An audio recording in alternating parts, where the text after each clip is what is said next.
We're finally here to talk about the original Resident Evil 3 Nemesis. This was something that I was very much looking forward to since I look back fondly on my first time playing the game back in 2010 when I was first getting into the Resident Evil series. Even back then, I had this feeling that 3 was a really underappreciated game for what it's done for the franchise and really didn't get the credit I felt as though it rightfully deserves. However, with that in mind, I'd like to take the time to look at this game more objectively to see if it's simply my nostalgia speaking for it or if it's genuinely something that still holds up. So without any further delays, let's get right into the review of Resident Evil 3 Nemesis.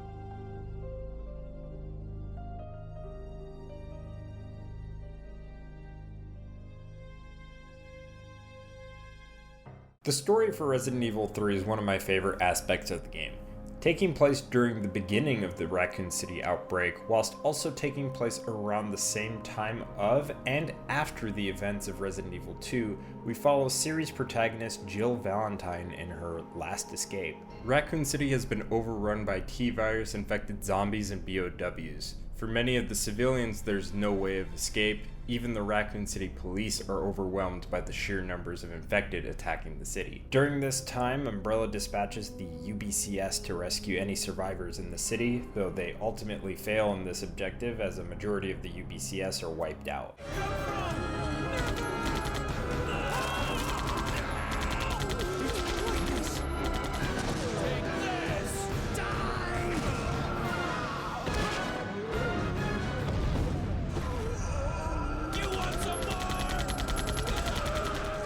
The surviving members of the UBCS are Nikolai Zinoviev, Carlos Oliveira, and the severely injured Mikhail Victor. Running into these remaining UBCS members, Jill is very reluctant to work with them given her history with Umbrella. Tell me, why did Umbrella send your team in? We're here to rescue the civilians. Don't lie to me. Umbrella is the reason why this whole mess began. Look, we're just mercenaries, hired hands. Do you really think the Master would tell his dogs why they have to retrieve the stick he just threw? However, she puts her differences aside so she can escape the city. But how can I forget one of the biggest stars of Resident Evil 3, Nemesis himself?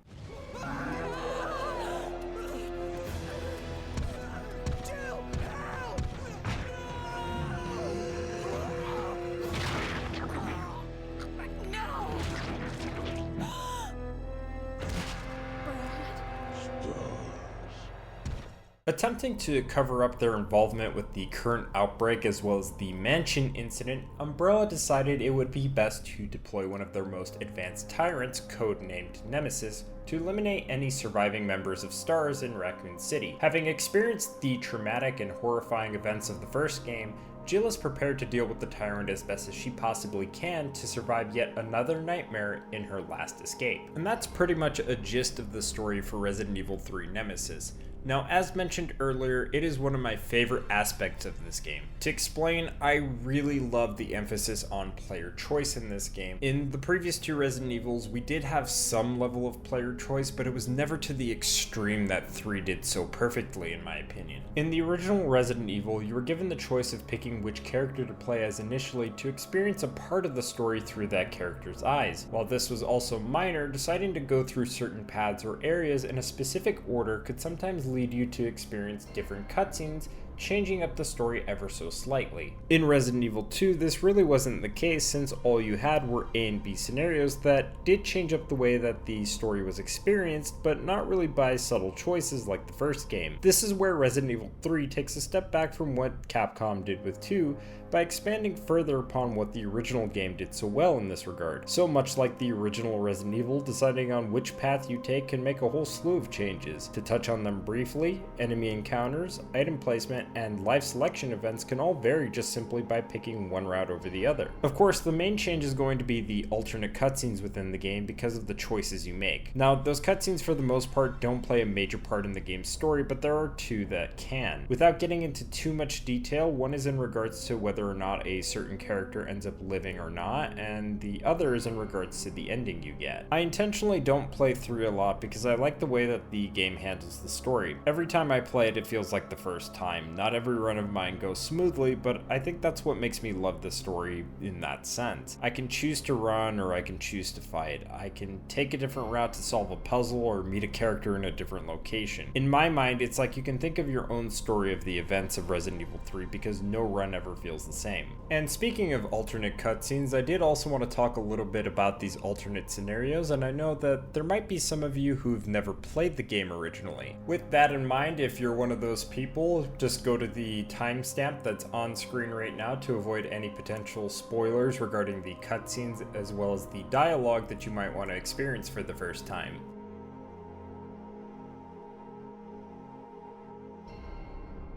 Now that those people are gone, life selection is one of the coolest aspects of the story. Simply choosing to do one thing over the other, just to get different outcomes, is a lot of fun and brings a lot of replay value in my opinion. For example, we can decide to meet up with Carlos in the restaurant, and then from there choose to hide in the basement, which will inevitably force us to go back up to fight Nemesis. Or we can choose to throw the lantern to down him temporarily so we can leave as soon as possible. Alternatively, we can meet Carlos in the news press, jump out of the window to avoid confrontation with Nemesis, or hide from Nemesis and then ultimately have to fight him with Carlos to avoid him from pursuing you later. Doing any of these will result in altered interactions with Carlos based on your choices.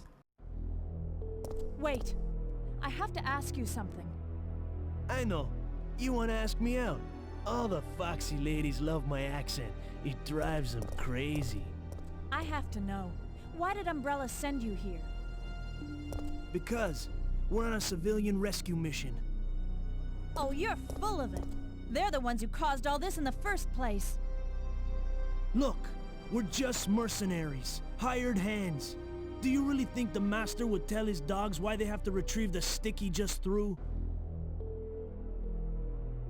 Listen, if you want answers about Umbrella, you're asking the wrong guy.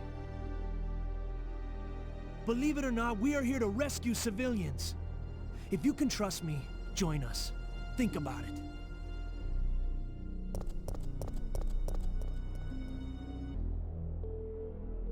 Wait, I have to ask you something. I know. You want to ask me out? All the foxy ladies love my accent. It drives them crazy. What? Keep dreaming. Tell me, why did Umbrella send your team in? We're here to rescue the civilians. Don't lie to me. Umbrella is the reason why this whole mess began. Look, we're just mercenaries, hired hands. Do you really think the master would tell his dogs why they have to retrieve the stick he just threw? If you want answers, you should talk to someone else. I am not with Umbrella. Believe it or not, we're only here to rescue the civilians. If you can trust me, then help us. Think about it. Despite this cutscene only really changing the location it takes place in, there are a few handful of variations of the cutscene that can occur. These don't have any major impact on the potential outcomes that I'll mention in just a moment, but I thought it was worth pointing out and showcasing to you all. Wait, I have to ask you something. I know. You want to ask me out? All the foxy ladies love my accent. It drives them crazy. I have to know. Why did Umbrella send you here? Because we're on a civilian rescue mission. Oh, you're full of it. They're the ones who caused all this in the first place. Look, we're just mercenaries, hired hands. Do you really think the master would tell his dogs why they have to retrieve the stick he just threw? Listen, if you want answers about Umbrella, you're asking the wrong guy. Believe it or not, we are here to rescue civilians. If you can trust me, join us. Think about it.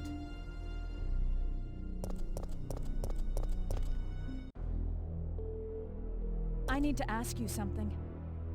Why did Umbrella send your team here? Our mission is to rescue the civilians. How kind of you. Considering Umbrella caused all this in the first place, those liars! Look, we're just mercenaries, hired hands.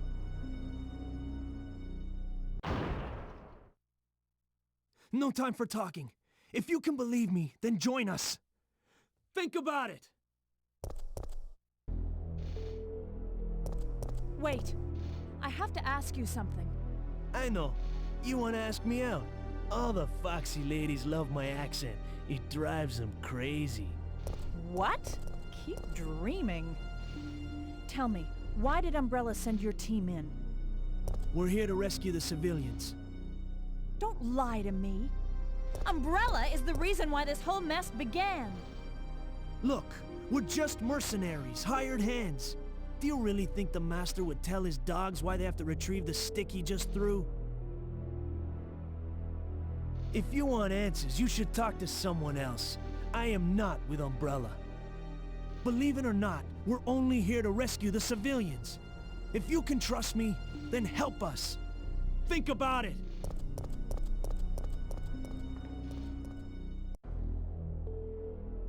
Wait. I have to ask you something.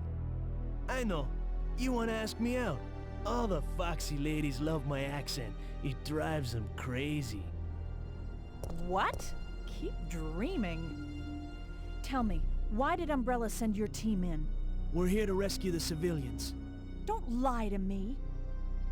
Umbrella is the reason why this whole mess began. Look, we're just mercenaries, hired hands. Do you really think the Master would tell his dogs why they have to retrieve the stick he just threw? If you want answers, you should talk to someone else. I am not with Umbrella. We'll have to finish this later. Believe it or not, we're only here to rescue the civilians.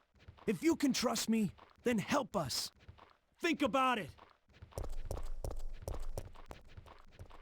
This could later result in you seeing Nikolai killing Carlos's friend Murphy without the added context of him being infected, or having Carlos run into Murphy, who asks him to be mercy killed because he's turning into a zombie. There's also the moment when you're getting items needed to get the train started. You can have the opportunity to see Mikhail defending the train car, but only if you decide to go back before getting all the items needed. Another example is when the train car isn't able to be stopped via the brakes, you have the option to try the emergency brake or jump out the window. In this case, it'll lead you to start at the clock tower area in one of two spots, which will then dictate how Jill and Carlos reunite after the train crash.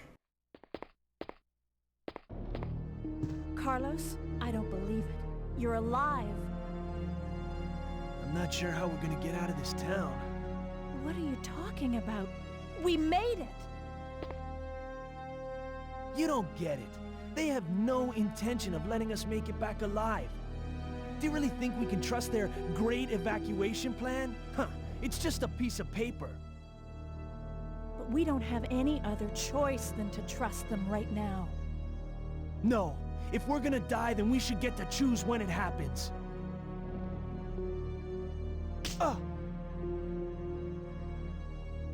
So that's it then, huh? You're giving up? No. I can't handle it.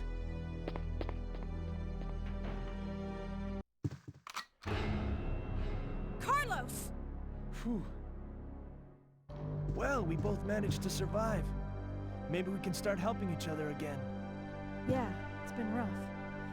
But we can rest now. No, we're the only ones left. There's no rest for the wicked. Here's a gift for you.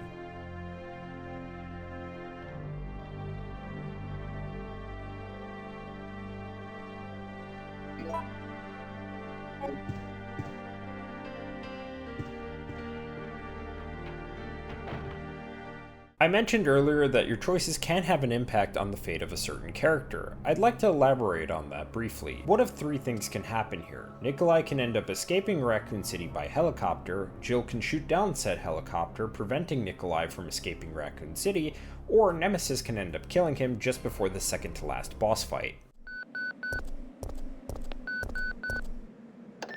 You're still alive. Such persistence. Nikolai? Sorry, but there is no escape from here.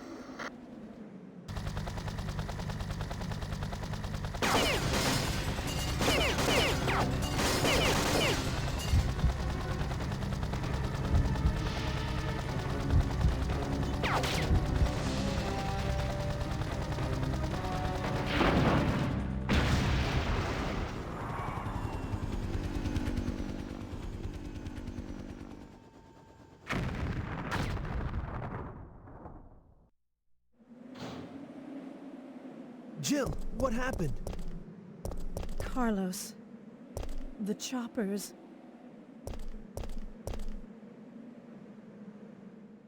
I guess this is it then.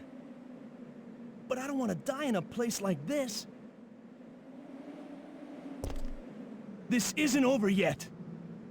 I'm not giving up, Jill. We still have a chance.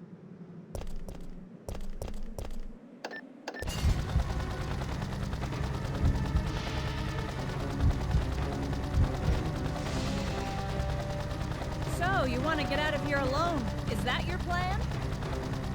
I made certain none of the other supervisors survived. Since I'll be the only one who knows what really happened, I'll have more bargaining power when it comes to discussing my bonus. Then why kill me? I'm not on their payroll. They want to eliminate it for reasons of their own. The amount is modest, but there is a reward to be claimed upon the confirmation of your death.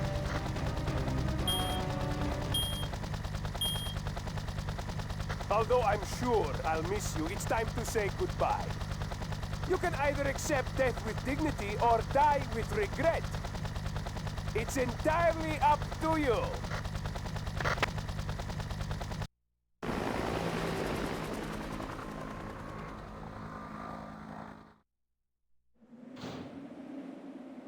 Jill, what happened? Carlos. Nikolai beat us to the chopper.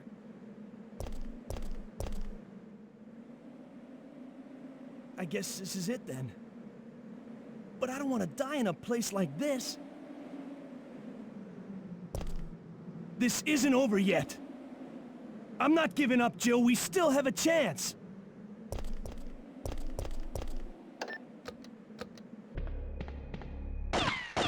You're still wandering around. Nikolai? So, you want to get out of here alone? Is that your plan? I made certain none of the other supervisors survived. Since I'll be the only one who knows what really happened, I'll have more bargaining power when it comes to discussing my bonus. Then why kill me? I'm not on their payroll. They want you eliminated for reasons of their own.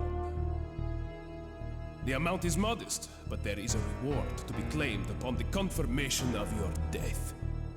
That's great. Except I have no intention of contributing to your retirement fund.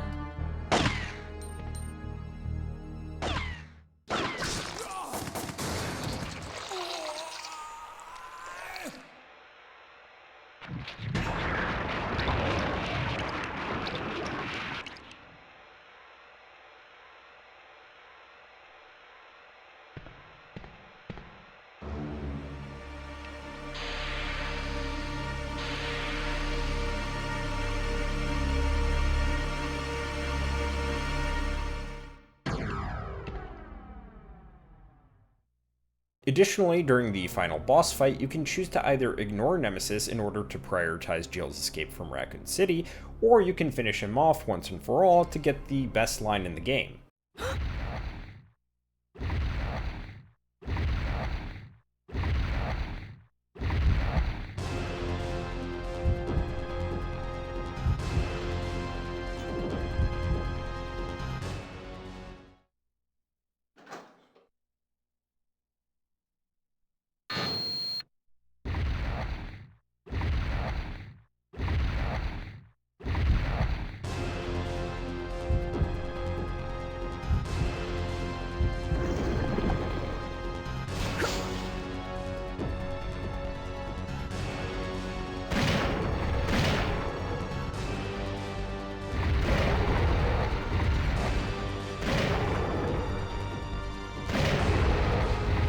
You want stars? I'll give you stars.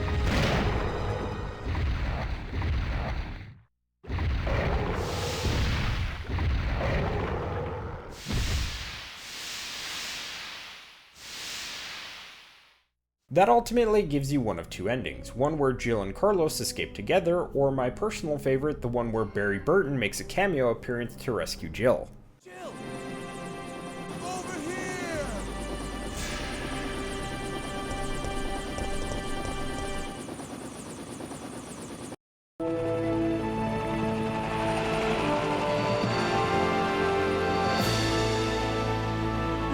we're all set. All right then, we're out of here. Oh no. It's here. It's time to go.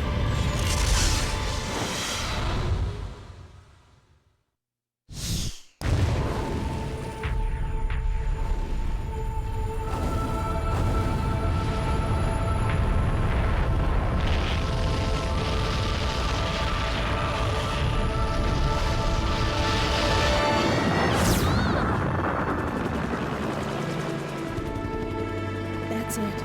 I've had it. This time they've gone too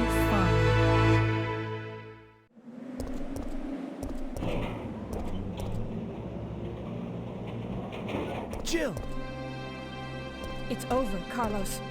what are you talking about? Don't you hear that? There's a second chopper, and it's here to rescue you. But who is it? Who could possibly be looking for me? It doesn't matter. We just have to be there when it lands.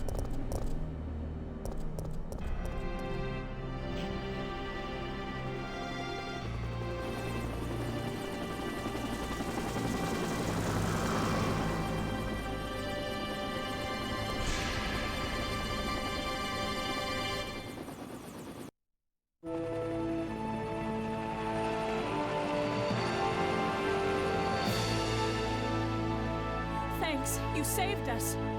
I couldn't let you die. Is it you? Are you ready to finish this? It's coming. Yeah. It's the end.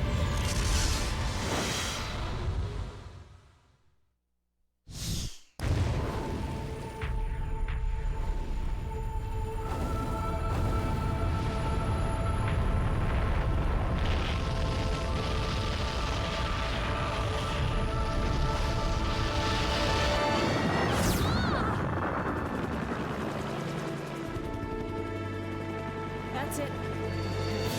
Umbrella's going down.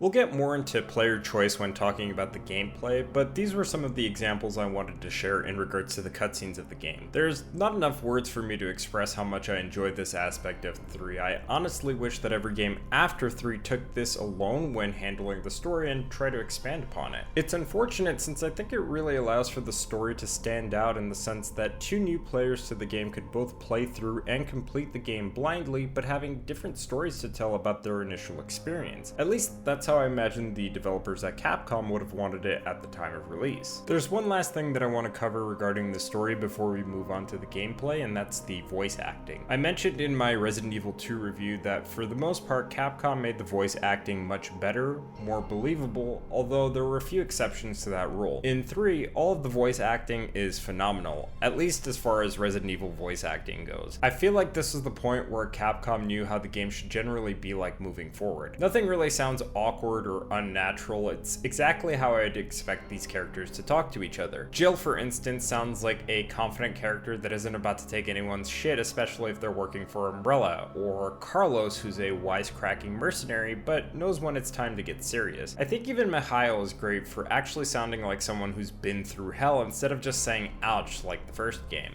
They're coming. Get ready. Fire. Fire. Stay together. Calm down. You're safe now.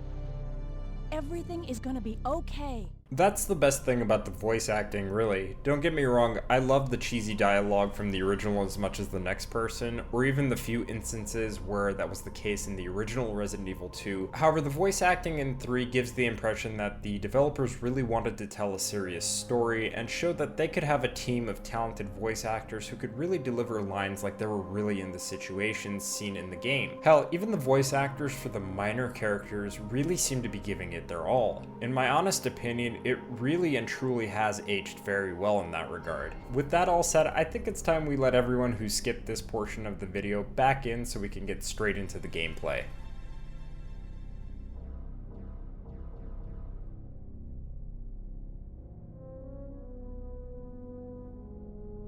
With the gameplay of Resident Evil 3, Capcom made an attempt to improve upon the already established game mechanics of the first two games. So while we're still using fixed camera angles and tank controls, there were some great new additions that really make this game stand apart from the other Resident Evil games in this style that came before and after it. Specifically in regards to movement, there's a dodge mechanic and a quick turn feature. While these features seem rather basic now for the series, it is the first game to actually implement them into gameplay. Quick turn allows you to do a complete 180-degree turn from the direction that you're facing. It's a useful ability in the sense that you no longer need to make full 180-degree turns left or right that could potentially leave you vulnerable during combat. Otherwise, it's a rather basic feature that's become a mainstay for the series.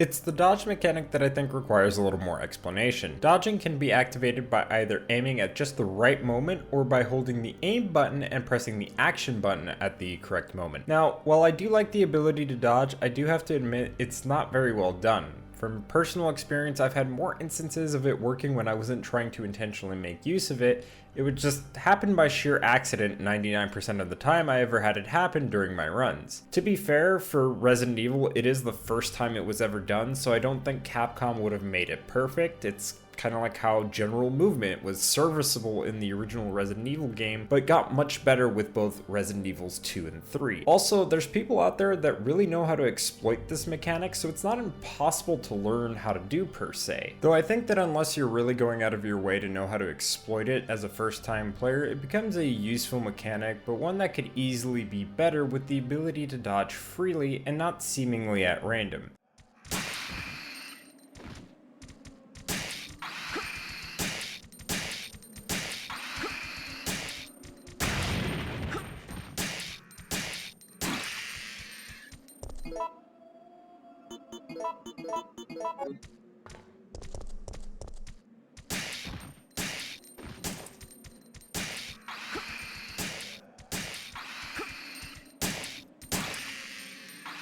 Again, not something that I think Capcom could have perfected with it being the first iteration of the mechanic in an RE game, but definitely one that could have been done in a way that's a little more free-flowing. And of course, this could also be due to hardware limitations, so despite this small critique of the dodging, I really do think this is one mechanic that should have stayed in the series long-term and gradually be improved upon. Aside from dodging, there's also another improved mechanic from Resident Evil 2. In Resident Evil 2, whenever you defeated Mr. X, there would be an item, typically ammo, on his body without any sort of visual cue to let you know that it's even there. Well, in 3, after defeating Nemesis, he'll drop these attaché cases.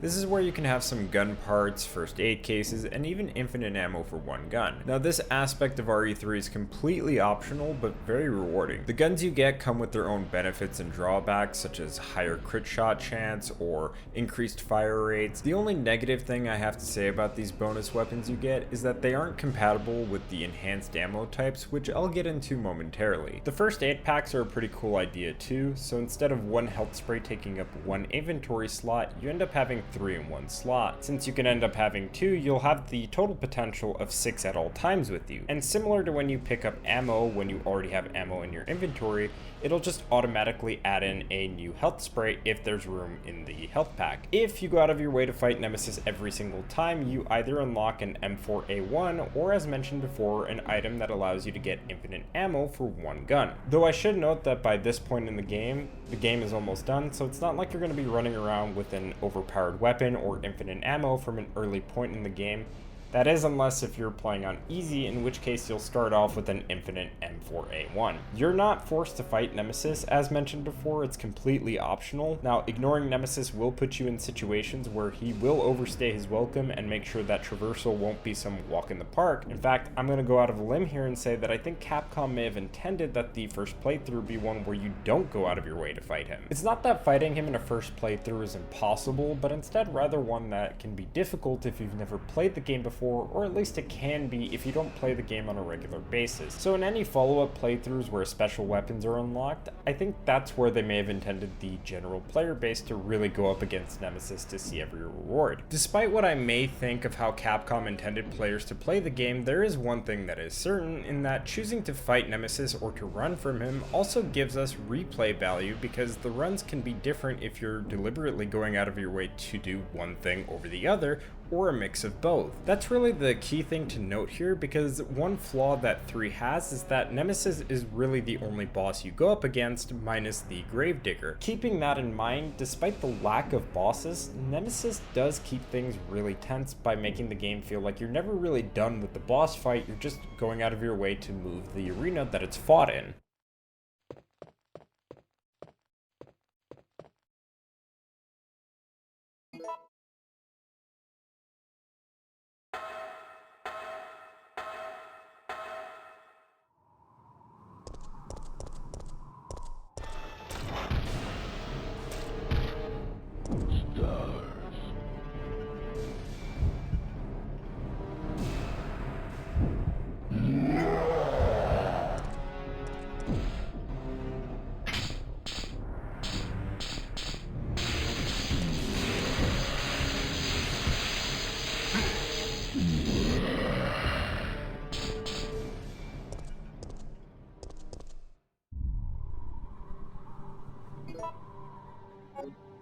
Speaking of moving arenas, the live selection mechanic, something that I touched in the story segment, it also has some impact on gameplay. So in some very specific instances, your choices can lead you to new areas that you normally wouldn't have access to. It doesn't make a huge impact on the overall gameplay, however it can dictate which enemies will show up in a given room based on the choices that you made, and it can also mess with item placements for things like ammo, gunpowder, and health items. Keep in mind, some of this stuff is also just going to be based on which rooms you decide to go through first. I'm not entirely sure on this, but it also seems that sometimes it changes the kind of ammo that's available for you to pick up. I had a playthrough where I ended up making use of the mine thrower and ended up seeing more ammo available for that specific weapon, but then in most of my other runs that ammo wasn't available, and instead there was grenade rounds or just nothing at all. It didn't really bother me though. In fact, I actually kind of enjoyed it, and I viewed it as a bit of a challenge. By that I mean it was enjoyable having to adapt to the situations I was in with the resources that the game was making available to me. The challenges that you can end up being presented with makes the game far more interesting than the more traditional ways that the series handled going through different areas or making small choices because of this mechanic. It's like each one of your actions had some real consequences, and I just really enjoyed that. There's more thought put into what I want to do and how I'm going to get it done, and my only real complaint about it is that there isn't more of this in follow-up Resident Evil games. It sucks because there's this notion that Resident Evil 3 is just Resident Evil 2.5 or just a spin-off only because Shinji Mikami wanted Code Veronica to be Resident Evil 3, and that to me makes it a really underappreciated game with a really cool idea.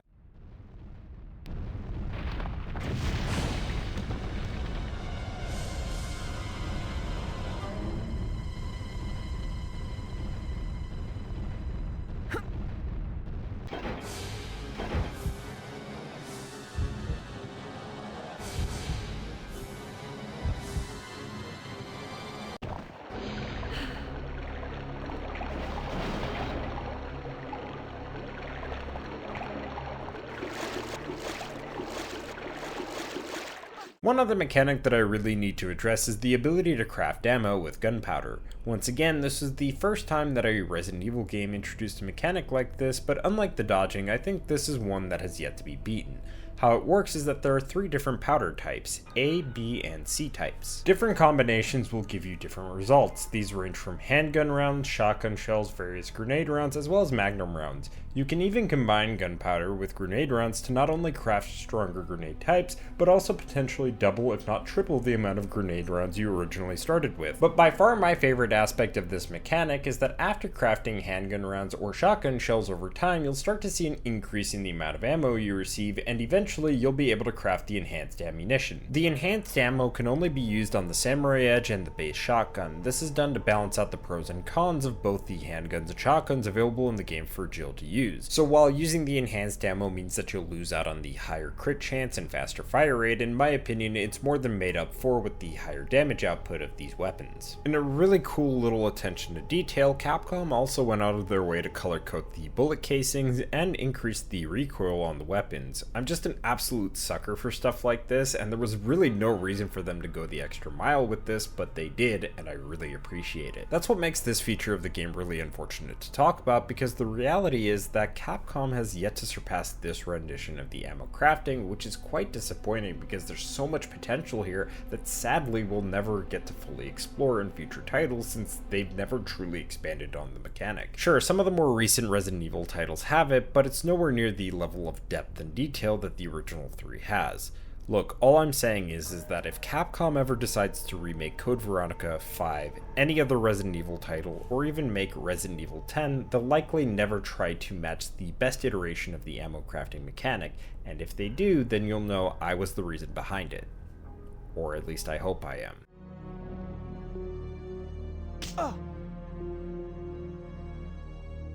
So that's it then, huh?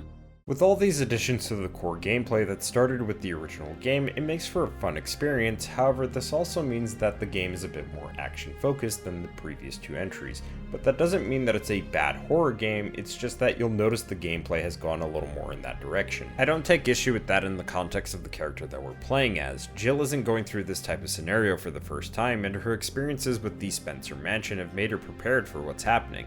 Likely that's also been done on purpose for returning players. And sure, you can jump into 3 without ever having played the previous experience of the original game, however doing so can make 3 feel extremely hectic. I would argue that in this game's case, it makes for a more tense experience unlike the previous 2 games because of the enemy encounters and also the situations you'll end up finding yourself in. I'm of the personal belief that Resident Evil was always a survival game first and a horror game second, meaning that despite being in a horror setting, it was never really meant to scare you per se.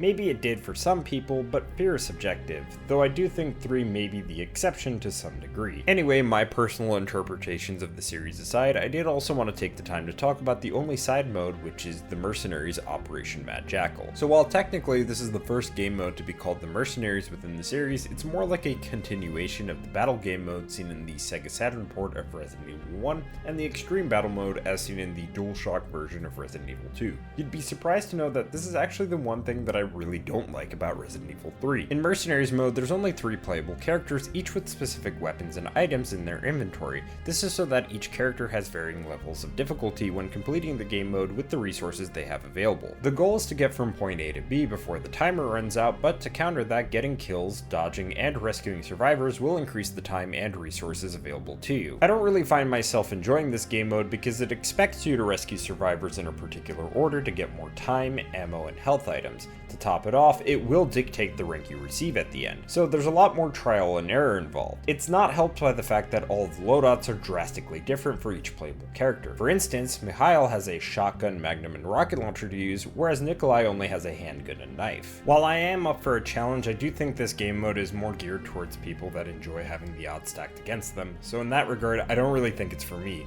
although I wouldn't be against Capcom bringing this variation of the Mercenaries back under a new name with some reworks. One last thing that I do somewhat dislike about the Mercenaries in this game is that there's only 3 playable characters, and you don't ever get a chance to play as Jill in this mode, which I feel was a missed opportunity. I don't know if additional characters would have made a world of difference, but I could imagine that at the very least it would have provided players with alternative challenges. Though my nitpicking aside, the game doesn't force you to play as any particular character you don't want to. You can earn rewards with the character you like the most, which is really the main reason you'll be playing the Mercenaries to begin with. Speaking of which, the rewards range from varying special weapons to infinite ammo for all weapons, so if there's any positives that I can throw to the mode, it's that there's some replay value for an incentive. Despite whatever grievances I have with it though, I'd still say that it's worth a shot if you enjoy a challenge. Anyway, as much as I love talking about Resident Evil 3's gameplay, I think I've said all there is to say about it, so it's best we move on to the soundtrack.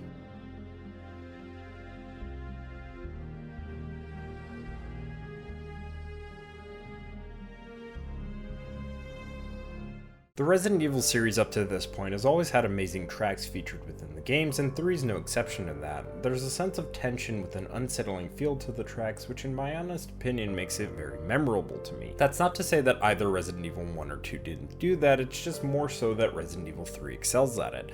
I'd say that the soundtracks in the first 2 Resident Evil titles were more like set pieces to each area you'd go to. While Resident Evil 3 does have its fair share of set pieces, what makes this game stand apart from those previous entries is that it's made to work alongside with what's happening within the story and the environment. You'll have tracks that build on the tension of being hunted down by Nemesis, or tracks that give this foreboding or ominous feel to them due to the circumstances of what took place, but in the same vein, there are some really somber tracks that make you feel like you've just experienced the end of an era for this series. I mean, they went so all out for the soundtrack that even the options menu has its own dedicated track. How many games in recent memory can you say have done that? The soundtrack was composed by Masami Ueda and Seori Maeda, also known as Seori Utsumi. Masami Ueda at this point in the series had already worked on the soundtracks for the first 2 mainline entries, so this game was essentially an evolution of his work, whereas this would be the first major project involving Seori Utsumi, and as a first major project or first major outing, I would say that this is a really damn good job. Ironically enough, she composed the options menu theme along with several other of my favorite tracks, which coincidentally all happen to use the piano, such as Ever After and Well Dressed Up. There are a lot of tracks that I absolutely enjoy listening to even when I don't play the game, like Free From Fear, Cold Hearted Soldier, No Rest for the Wicked, Together for the Escape, The Hospital, The Disused Plant, and Complete Rest, just for example. These tracks really set the tone and mood of the game, which says a lot about how well the overall soundtrack stood the test of time. Honestly, the best way that I could describe this game's soundtrack is that for the time, it was a really good blend of old and new talent. I don't think we'll ever really get a Resident Evil soundtrack that'll come as close to the original Resident Evil 3, and I think that might even be downright fighting words for anyone who begs to differ. For me, the soundtrack to Resident Evil 3 will always be really high in my list as one of my favorites from Capcom. It leaves a lasting impression on the overall experience, but there's something that I think has a much bigger impact on the game, which is the various ports.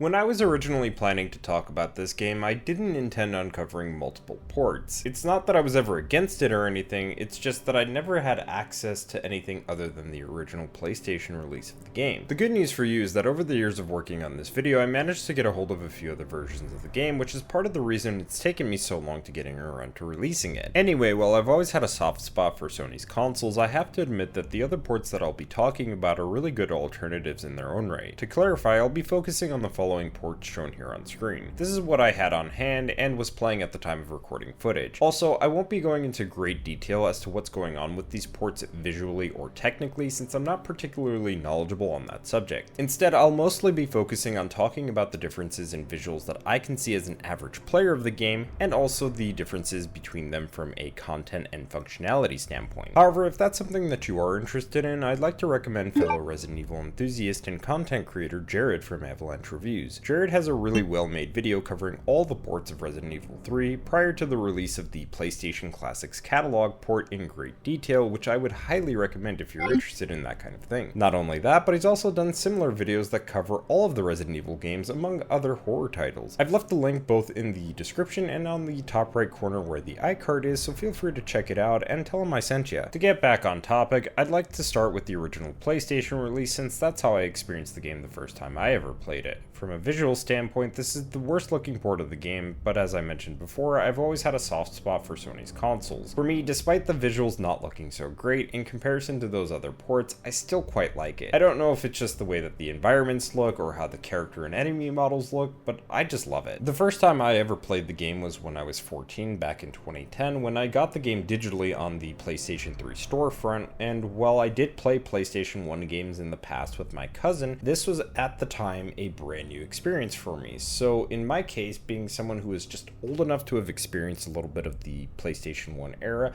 prior to owning a PlayStation 3 at the time, likely may have skewed any sort of opinions I may have had on this game. I feel really old just saying that. That's great, except I have no intention of contributing to your retirement fund.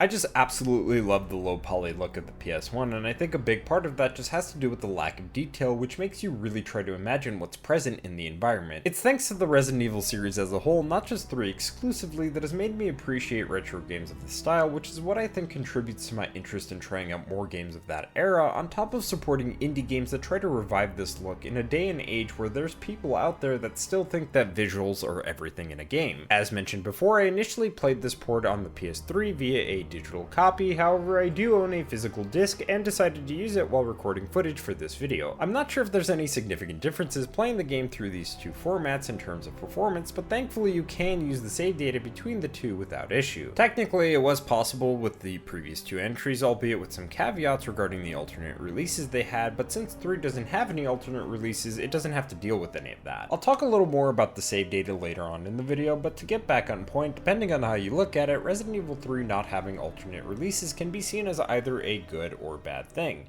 At the time of 3's release, the DualShock controller was standardized for the PlayStation 1, so that meant that Capcom didn't have to make a new release of the game that featured dual analog controls like they did with the past 2 entries. Because of the lack of an alternate release, it means that there isn't any substantial new content like there is in the cases of Resident Evil Director's Cut or Resident Evil 2 DualShock editions. Take that for what you will, but I do find myself contemplating on what ifs, because while I do like that there's only one version of the game, a part of me wonders what could have been had Capcom released alternate editions or even ports that expanded on the available content. Despite the lack of any alternate editions on the original PlayStation, there were, as mentioned previously, a handful of ports. So to kick things off, let's start with one of the more recent ports based on the original PlayStation version for the PS4 and PS5, which released much sooner than I originally anticipated. This port features a rewind feature and save states like all other PlayStation games on the PS4 and 5 classic catalog. Something I've noticed in this release is that sometimes you can see the character models and items clipping a little bit, which isn't a major issue, but it is noticeable. There is also an interesting thing that happens when you use the rewind feature where it can impact the enemy encounters in an unexpected way, where it'll change the type of enemies that'll be in a given room. Honestly, I thought this was somewhat of a neat feature, but I would not recommend using it if it's your first time playing the game, since it can make it too easy even if you're not using it to specifically avoid certain enemy encounters. Although I did experience one bug in particular where the screen went black and nothing was happening, but thankfully the quick workaround for said bug was to use the rewind feature. One last thing regarding this port is the fact that you have a few different scaling and filter options. I personally think that going with the square scaling option along with the default look is the best option, but you can go with whatever you really like. Something I'd like to show here is the differences between the original game running off of the disc on a PS3 Slim in comparison to the PS5 Classic Catalog version. You can really see the difference between the character models on the PS5 port, which I'm going to assume might have something to do with the internal resolution of the game being higher than the original release. Now, as great as the PlayStation version is, there is a port in terms of a console release that I absolutely fell in love with.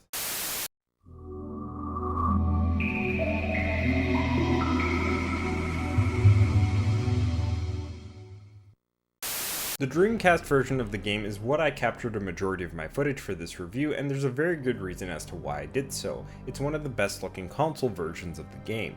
But to be a little bit more specific, with my Dreamcast, I use an RGB SCART cable that can force 480p resolution when paired with my RetroTink 5X Pro. This is a very specific setup, and in some cases, forcing 480p on certain Dreamcast games, from the few that I've tried already, can result in FMVs not working properly, like in the case of Dino Crisis. From the games that I have played on the console, this seems to be rare, and thankfully Resident Evil 3 isn't impacted by this. So you might be thinking, why would I bring it up? Well, it's because when I initially started recording footage of this port of the game, I didn't force it into 480p. While the RetroTink 5X Pro is capable of deinterlacing video signals, I can't exactly say how it'll look on any viewer's end who may decide to play the game without a video upscaler that's capable of deinterlacing and say record the footage only to notice that it looks different from mine in some way, shape, or form. I wanted to throw that out there because the RetroTink does a really good job at deinterlacing, but there may be some noticeable differences between the non-forced 480p and the forced 480p that only people who are really into this kind of thing would likely notice. So just be aware that my footage is mixed with both, but I'll be honest, I did have trouble telling the difference between the two.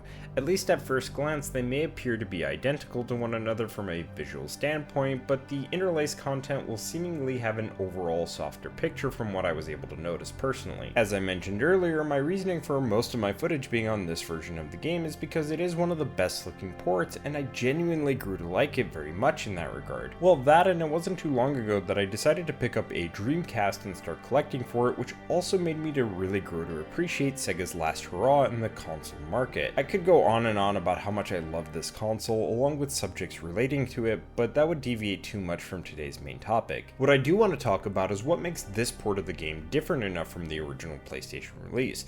This port is based on the PC port, which allowed players to pick alternate costumes from the get-go.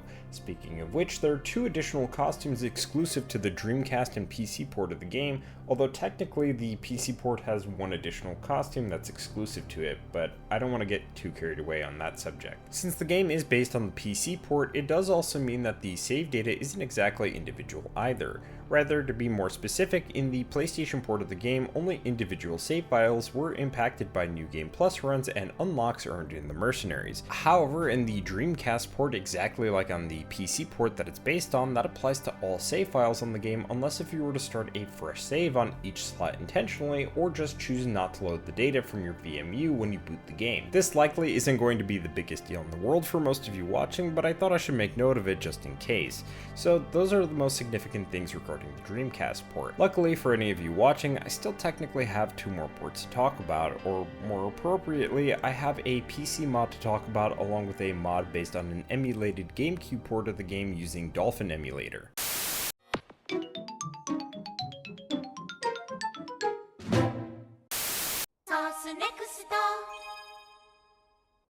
I'm sure many of you at this point have heard of the Seamless HD project that fans of Resident Evil 2 and 3 had come together to work on with the use of AI image upscaling.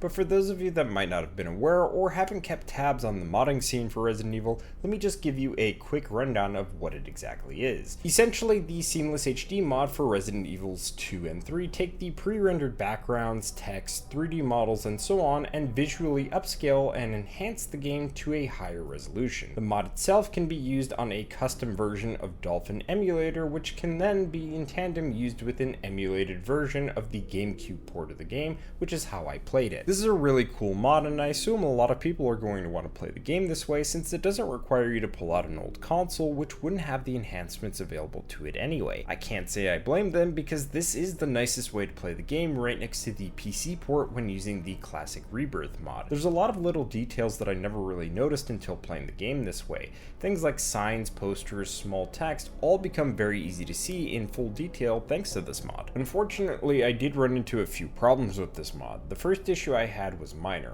All that really occurred was that on every camera transition, the audio would cut out briefly. Thankfully though, this was easily resolved just by following the troubleshooting steps listed on the mod's website. The second issue was also minor, but it was something that I didn't notice immediately. The mod itself seemingly did not impact the item icons in your inventory like it was supposed to, and one area seemed to have a corner where it wasn't using the mod's backgrounds, but instead you'd get a bit of the pre-rendered background as it originally was. However, despite these issues, I'd say that all in all, I really enjoyed playing the game this way. The classic Rebirth mod, on the other hand, I had more troubles with the actual setup. My first time setting up this mod was a real confusing mess. I felt that the instructions weren't as simple and straightforward to follow. Add to that the fact that any slight mistakes made during the installation process could cause the game to crash on boot, or at the very least crash once you've reached the main menu. Not to mention that if the game gets patched, you'll have to redo the whole process all over again. I had to go through this installation process several times, which was rather frustrating. What also doesn't help is that, similar to the Seamless HD mod, there's several instances of the backgrounds having small bits or portions not being upscaled.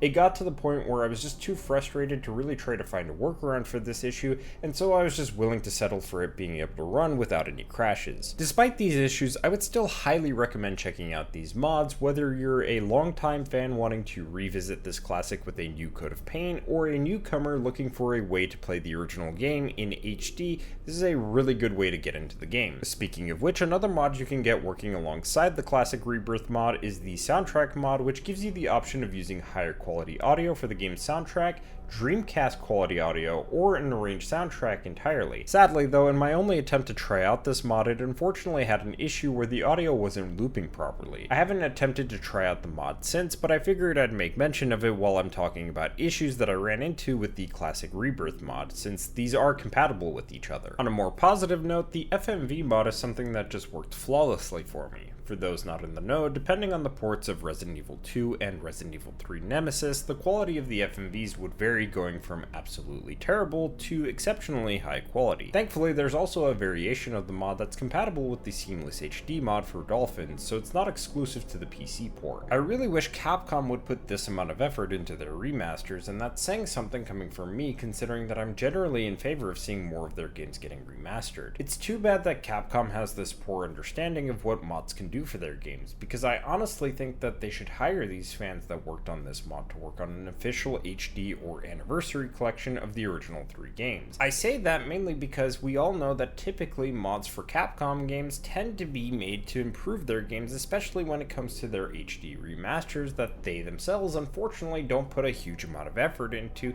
likely as a cost-effective measure. Regardless of what Capcom thinks of mods, if you're interested in checking these out, I've left links down in the description below for you to try out. I'd like to emphasize though that for me, because I really think that preservation and history are important for this hobby of ours, that all of the ports are worth checking out. However, I understand if you're mostly interested in just playing the game in the way that looks and runs the best, or you only are interested in checking out the port that speaks to you the most. Ultimately, this is really going to come down to personal preference at the end of the day. At the very least, I hope that if you hadn't played the other ports or even tried out these mods, that potentially it would intrigue you to check them out someday, just out of sheer curiosity's sake, if anything. But with that in mind, let's talk about if Resident Evil 3 Nemesis is worth going back to.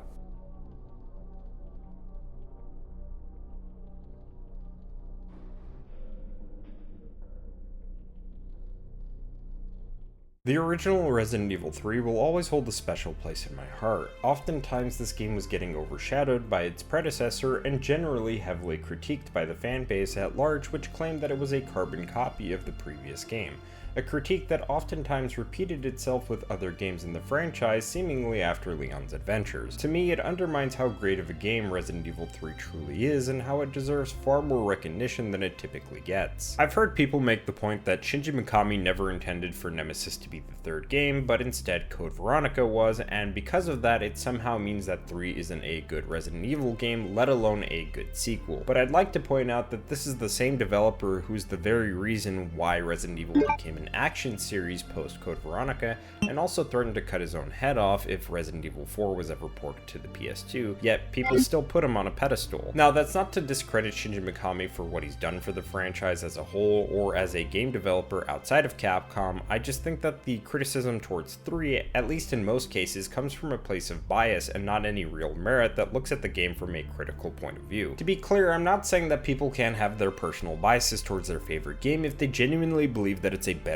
game with valid reasons. What I'm saying is simply that I believe that a majority of people have the tendency to have a bias against 3 because of what Shinji said, and not because of their own personal opinions comparing the 2 games side by side. And that's not to say that Resident Evil 3 doesn't have any flaws, or that there weren't things that I disliked about the game, and none of the criticism was valid or warranted. As mentioned earlier, the lack of boss variety is something that I can absolutely see as a negative thing about this game. However, in fairness, I believe that the encounters with Nemesis do make up for this shortcoming. I also was not a fan of the Mercenaries mode in this game for a variety of reasons, mainly surrounding the difficulty and lack of additional characters to play as, but I'm not totally opposed to seeing Capcom trying their hand at doing another variation of this style of Mercenaries in the future. Despite me having these critiques, I do think that Capcom really outdid themselves with this game by having mechanics like quick turn, the ammo crafting that never really was perfected since this game, and the amazing soundtrack that I love so dearly. I really enjoyed the game's story, and I think it's absolutely deserved deserving of being the third game in the series, as it's more of a direct sequel to the original game since Jill Valentine makes her return here. Capcom really nailed the voice acting, making it for the time feel the most believable in the series, which I think helps it stand apart from its predecessors. As mentioned before, there are several ports to try of the game, and between the various console versions, I would say that while I am quite nostalgic of the original PlayStation version, you really can't go wrong with the Dreamcast or GameCube version, although you may have to resort to emulation with some of these ports since prices for the ports have gone up over the years. At least with the PlayStation version, if you buy it digitally, you're not going to have to pay an arm and a leg for a copy, although I would suggest purchasing it on the PS3 or PS Vita PSN storefronts for $5.99 because it grants you access to that copy on PS3, PSP, and PS Vita, along with free access to the classic catalog versions on PS4 and 5. You'd actually be saving about $4 since the PlayStation Classic Catalogs version is $9.99, and to be honest with you, with how nice that version looks on modern Sony hardware, it's hard not to recommend it. However, if you're someone like me who prefers owning physical media whenever possible, physical copies for the PS1 are ranging anywhere from $50 to $200 on average these days. Dreamcast prices are about the same as well, and I would actually say if you're itching to play this game on some retro hardware, this might be the better way to go since it looks significantly nicer in comparison. Really, the only port you might have trouble finding legitimately these days is the GameCube port, with prices ranging anywhere from $120 to $400, if not more. But since I'm sure some of you would prefer a more high-definition experience, the fans have you covered with the Seamless HD project, which requires you to simply emulate the game via Dolphin, which would be a better option by comparison. And of course, the classic Rebirth mod exists, although it does require you to have the PC version of the game, but thankfully as of recording this video you can get it on either GOG or Steam for $9.99, unless if you decide to set sail onto the 7 Seas for this one. In any case, playing the game this way is very cool, though I do hope that you will have better luck in having everything work properly. How you decide to play this game really comes down to personal preference, but personally I think there's really no wrong port to go with. I don't expect to change anyone's opinions on the game, but rather I hope that my review could at least show a different perspective on it, one that's a little bit more favorable to it. Assuming you haven't played the game before and just wanted to hear my take on it, I would hope that it would have made you interested in trying it out, because in case it wasn't already obvious, I highly recommend going back to this game, even with the negative aspects that I mentioned about it. Resident Evil 3 is and likely always will be my favorite game in the series. I think that's mostly because I haven't played any other game like it, especially in the 16 years of playing similar games in the genre. No game has really gotten close from a mechanical standpoint, and I think that's a little upsetting, but maybe someday an indie developer out there could make a game that really recreates that feeling for me again. But I think I've done enough rambling for today. If you've made it this far, maybe consider giving me a like, leaving a comment, and potentially subscribing. I'd really like to hear what you all think of Resident Evil 3 Nemesis and my thoughts on it. Anyway, with that, I'll see you all in the next one. Matane.